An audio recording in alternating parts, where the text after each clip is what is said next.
आज हम एक बहुत ही आम सी चीज की कहानी पर गौर करने वाले हैं। एक कमीज हम्म हम सब पहनते हैं, खरीदते हैं, लेकिन क्या हमने कभी सोचा है कि कपास के खेत से हमारे वार्डरोब तक का इसका सफर कैसा होता है? नहीं, ये हम ज्यादातर नहीं सोचते। हमारे पास एक किताब का अध्याय है हम्म जिसका शीर्षक है बाजार में एक कमीज। हम्म ये हमें इस पूरी यात्रा पर ले जाएगा। और ये यात्रा काफी कुछ बताती है। हाँ, और हम इस सफर के हर पड़ाव पर रुककर ये समझने की कोशिश करेंगे कि इस पूरी प्रक्रिया में किसको फायदा होता है और किसको नहीं। हम्म क्या बाजार सबको बराबर का मौका देता है? या फिर कुछ लोग दूसरों की मेहनत का ज्यादा फायदा उठाते हैं। बिल्कुल। चलिए इस पर गहराई से बात करते हैं। चलिए। तो इस कमीज की कहानी कहाँ से शुरू होती है? जाहिर है खेत से। बिल्कुल। कहानी शुरू होती है आंध्र प्रदेश के कुर्नूल की एक छोटी किसान स्वप्ना से। स्वप्न। हाँ, वो अपने छोटे से खेत पर कपास उगाती है और यहीं से इस कहानी का आर्थिक पहलू दिलचस्प होने लगता है। अच्छा। कपास उगाने में बहुत मेहनत और पैसा लगता है। अच्छे बीज, खाद, कीटनाशक, इन सब पर काफी खर्च आता है। और सपना जैसी छोटी किसान के लिए ये खर्च उठाना ये आसान नहीं होगा, है ना? नहीं, बिल्कुल नहीं। उनके पास जमा पूंजी तो होती नहीं। इसी वजह से सपना को खेती की शुरुआत में ही एक स्थानीय व्यापारी से कर्ज लेना पड़ता है।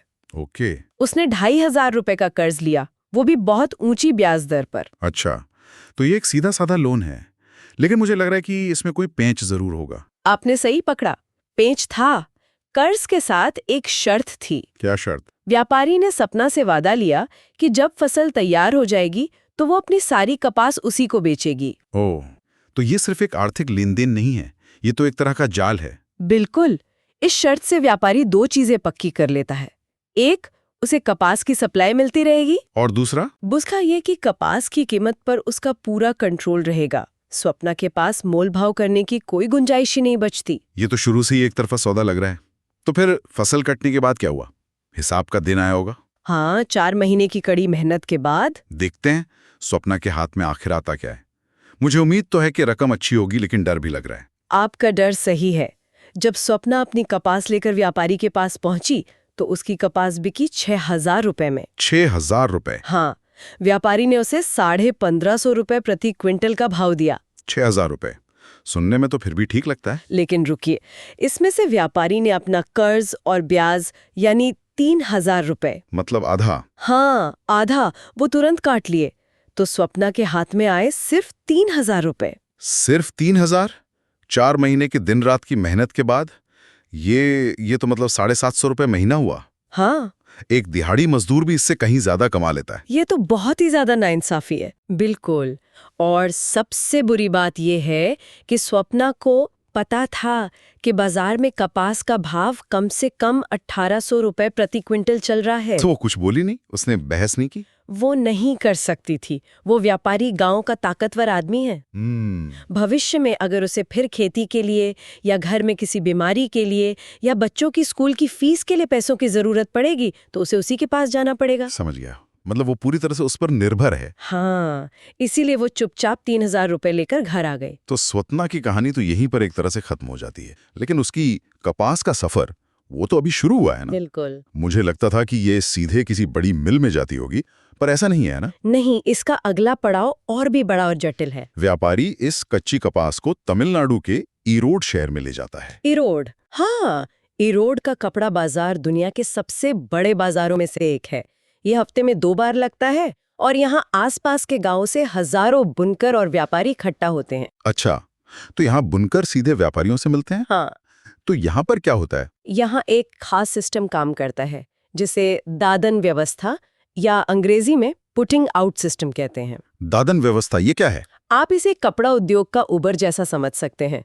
व्यापारी सूत खरीदकर उसे बुनकरों में बांट देते हैं और उन्हें ऑर्डर देते हैं कि किस तरह का और कितना कपड़ा बनाना है। जब कपड़ा तैयार हो जाता है तो व्यापारी उसे बुनकरों से वापस ले लेता है। उबर का उदाहरण तो दिलचस्प है, लेकिन मुझे लगता है यहाँ सारा कंट्रोल और मुनाफा तो सिर्फ व्यापारी के पास ही रहता होगा। बिल्कुल। बुनकरों के लिए इसके फायदे और नुकसान दोनों हैं। अच्छा, फायदा क्या है?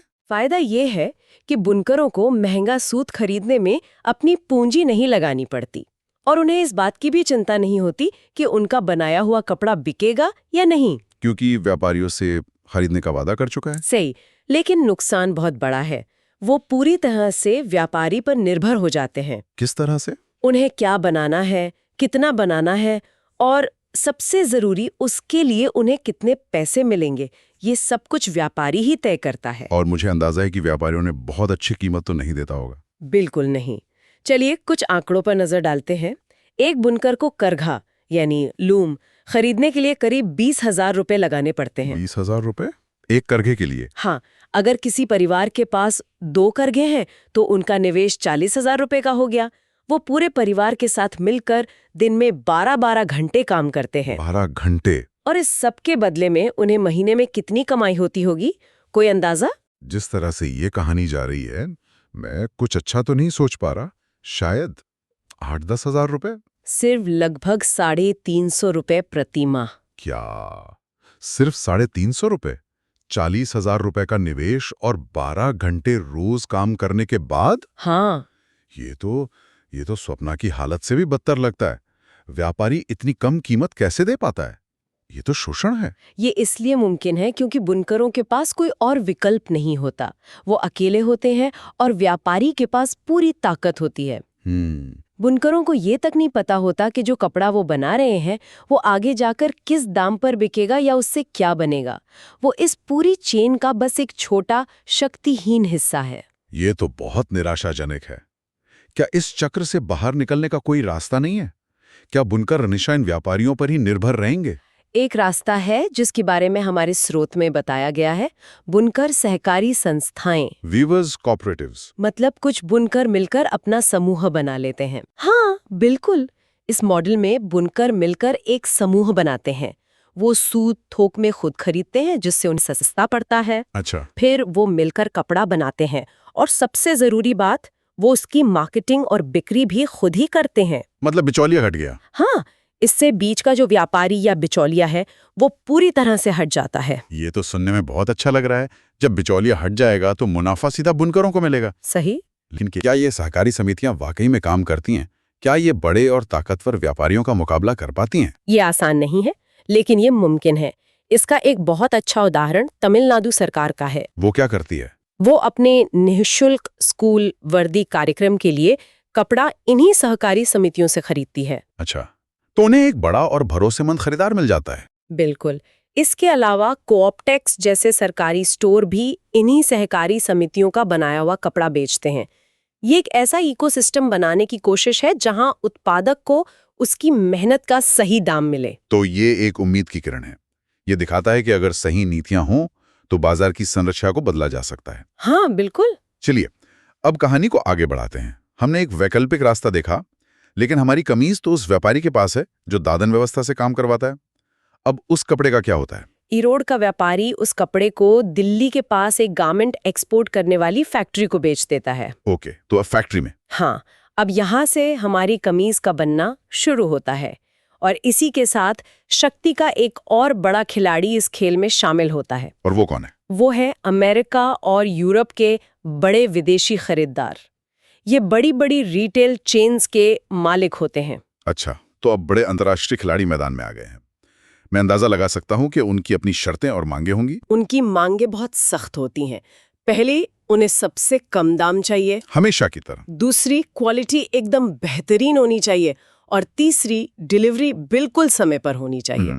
और अगर ना हो तो? अगर माल भेजने में जरा भी देरी हो जाए या क्वालिटी में कोई कमी निकल आए तो वो बहुत सख्ती से पेश आते हैं, ऑर्डर कैंसिल कर देते हैं या भारी जुर्माना लगाते हैं। तो इन विदेशी खरीदारों का दबाव सीधा गारमेंट फैक्ट्री के मालिक पर आता है? बिल्कुल। अब मालिक को अपना मुनाफा भी कमाना है और इन खरीदारों को खुश भी रखना है, तो वो लागत में कटौती कहां से करेगा? यही सबसे बड़ा सवाल है और इसका जवाब है मजदूरों की मजदूरी और उनकी काम करने की परिस्थितियों में। मतलब सारा बोझ मजदूरों पर? हाँ, फैक्ट्री मालिक मजदूरों से कम पैसे में ज्यादा से ज्यादा काम निकलवाने की कोशिश करता है। तो ये दबाव ऊपर से नीचे की तरफ आता है। फैक्ट्री के मजदूरों के बारे में हमारे स्रोत में क्या जानकारी दी गई है? कुछ बहुत ही जरूरी बातें बताई गई हैं।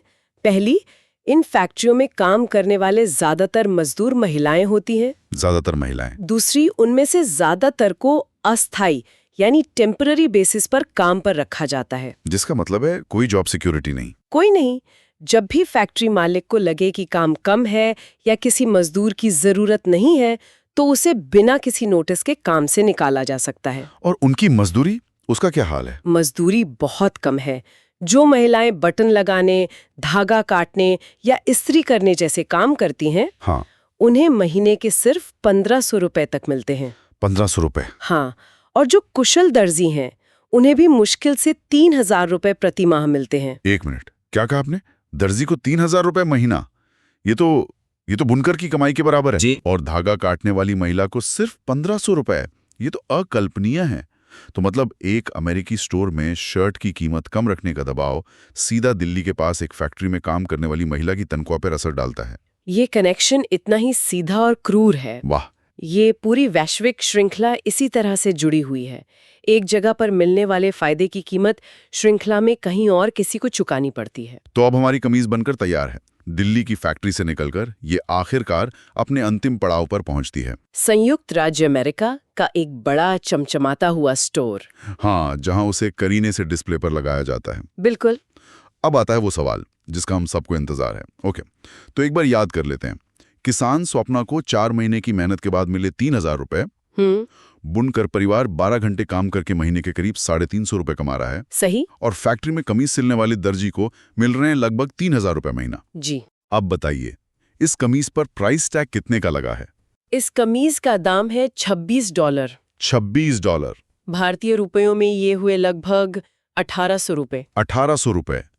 वाह, ये असमानता तो हैरान करने वाली है। चलिए अब इस 1800 रुपए को तोड़कर देखते हैं, इसमें से किसको कितना मिला। हमारे स्रोत के हिसाब से दिल्ली के गारमेंट निर्यातक ने ये कमीज विदेशी खरीदार को लगभग 300 रुपए में बेची थी। 300 रुपए में? हाँ, इस 300 रुपए में कपड़े की लागत, मजदूरों की मजदूरी और फैक्ट्री के बाकी खर्च शामिल हैं। तो निर्यातक ने 300 रुपए में बेची। मान लीजिए उसका खर्च 150-200 रुपए आया होगा, तो उसे हर कमीज पर 100-150 रुपए का मुनाफा हुआ। हाँ, जो कि काफी अच्छा है। लेकिन जो विदेशी खरीदार है उसने 300 रुपए में खरीदी और 1800 रुपए में बेची। हाँ, मतलब 1500 रुपए का सीधा मुनाफा एक कमीज पर। हाँ बिल्कुल। इस 1500 रुपए में से स्टोर चलाने का खर्च, विज्ञापन का खर्च और बाकी खर्च निकाले जाएंगे, लेकिन फिर भी सबसे बड़ा मुनाफा रिटेलर यानी उस विदेशी स्टोर के मालिक को ही मिलता है। तो अगर हम पूरी श्रृंखला को देखें, स्वप्ना की कपास, इरोड के बुनकर का कपड़ा, दिल्ली की फैक्ट्री, हर कदम पर चीज की कीमत बढ़ती गई। लेकिन उस बढ़ी हुई कीमत का सबसे बड़ा हिस्सा श्रृंखला के सबसे ताकतवर लोगों को मिला, विदेशी रिटेलर और निर्यातक को। और जिन्होंने इस कमीज को बनाने की शुरुआत की, जिन्होंने सबसे ज्यादा शारीरिक मेहनत की, किसान और बुनकर, उन्हें इस 1800 रुपए में से कुछ पैसे ही मिले, लगभग न के बराबर।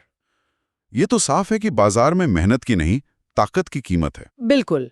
बाजार सबको समान अवसर नहीं देता। जिसके पास शक्ति है, पैसा है और बाजार पर नियंत्रण है, मुनाफा उसी की जेब में जाता है। आज हमने एक मामूली सी कमीज के पीछे की असाधारण कहानी देखी। कपास के फूल से लेकर दुकान के रैक तक, ये एक किसान, एक व्यापारी, एक बुनकर, एक फैक्ट्री मजदूर, एक निर्यातक और एक विदेशी रिटेलर के हाथों से गुजरी। और इस कहानी ने हमें बाजार की श्रृंखला में छिपी असमानता को साफ तौर पर दिखाया। हाँ, ऐसे लगता है कि ताकत और मुनाफा इस चेन में सबसे ऊपर जमा हो जाता है, जबकि सबसे नीचे के लोग जो असल में उत्पादक हैं, वो सिर्फ गुजारा करने के लिए संघर्ष करते रहते हैं। स्रोत में सहकारी समितियों का जिक्र एक ऐसे तरीके के रूप में किया गया है जो इस शक्ति संतुलन को कुछ हद तक बदल सकता है। ये सुनने वालों के लिए सोचने का एक सवाल छोड़ जाता है। सहकारी समितियों के अलावा और कौन से तरीके या विकल्प हो सकते हैं जो उन सभी लोगों के लिए एक अधिक न्याय संगत बाजार बनाने में मदद कर सकते हैं जो हमारी रोजमर्रा की चीजें बनाते हैं। और शायद एक खरीदार के तौर पर इस पूरी श्रृंखला में हमारी क्या भूमिका हो सकती है।